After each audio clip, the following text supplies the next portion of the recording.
Hi, Darin Mangum here, the PPM attorney. Every once in a while, I'll do a few videos just based upon current events, stuff that's happening in the news that I think is noteworthy for either clients or subscribers or followers of our content. There's an interesting development going on.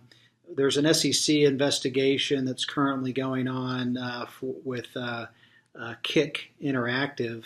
You can check out their website at kik.com, Kick Interactive.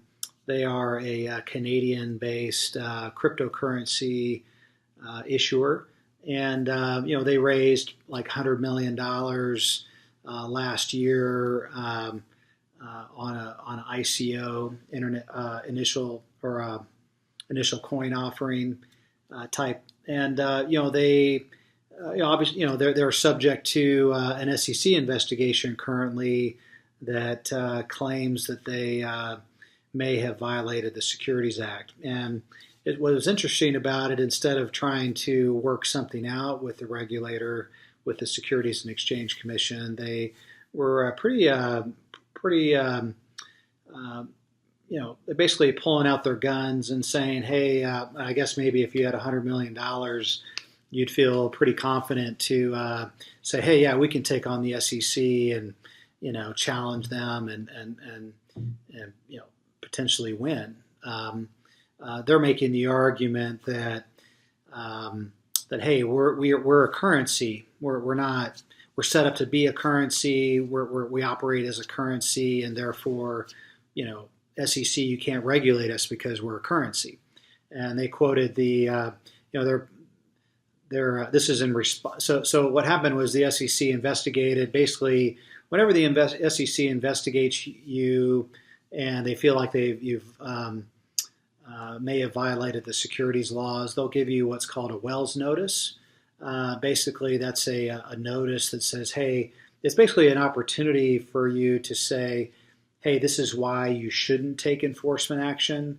The SEC staff is saying, hey, based on everything we're finding, we're going to recommend that we take an enforcement action against you unless you make some good plausible arguments why. What they, instead of trying to settle the case, they basically thumbed their nose at the SEC and said, hey, we didn't sell securities, we're selling, this is a currency. And even, the 1934 Securities and Exchange Act of 1934 says, hey, the SEC can't regulate securities, or I'm sorry, can't regulate currency. And it's basically saying, hey, you don't have jurisdiction over this whole thing because we're a currency, right?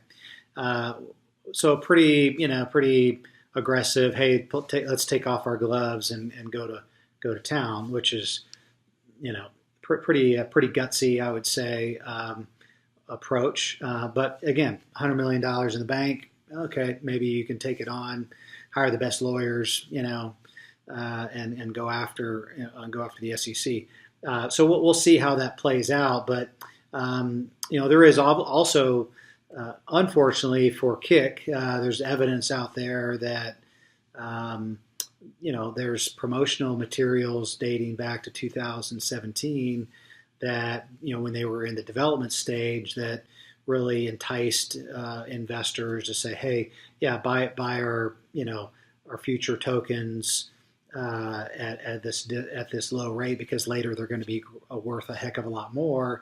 And the problem with that is that falls right into the Howey test, which is classic investment contract language, saying basically, hey, if somebody's giving you money, if in an enterprise, and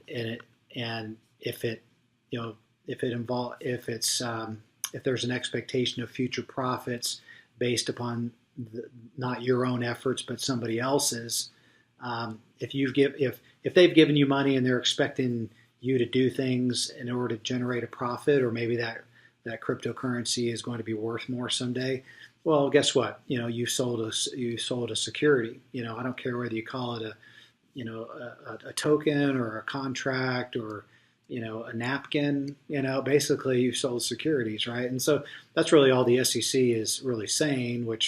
And so yeah, we'll have to see how that plays out. But it's just an interesting case where and again, we're seeing it all over the map. They could have very well done their ICO through a private placement memorandum and get delivered in, like under Regulation D, for example, and given full disclosure to investors. I've dealt with several ICO type offerings, whether it's through a SAFT or otherwise. But they could have done that. But again, this is a lot of the fallout that you're seeing. SEC actions being taken from the cryptocurrency boom a few years ago.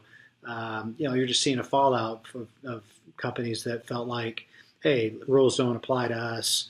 We're different. We're special.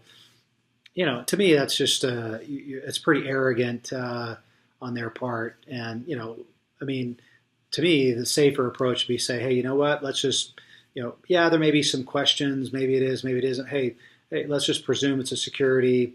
It's not very costly to get a private placement memorandum in place and just play by the rules. And that way, you don't have to worry about it. Go ahead and raise your $100 million and now, you don't have to worry about it. But anyway, yeah, I'll include a couple links in the comments below to some of the interesting news articles on this, and we'll see how it plays out. I don't see them being successful, but nice to see some arrogance out there instead of, I guess, rolling over for the SEC like most companies have to do. But anyway, we'll see where it goes. Anyway, but feel free, if this content is interesting or helpful to you, feel free to like or subscribe or leave a comment in the section below. Obviously, if we can help you with your deal, again, whether it's cryptocurrency, maybe whatever it happens to be, technology, oil and gas, real estate, definitely we can help you make sure you're doing it right. Yeah, Darin Mangum, theppmattorney.com. Be glad to help you. Feel free to reach out, and we'll talk to you on the next video. Thanks for watching.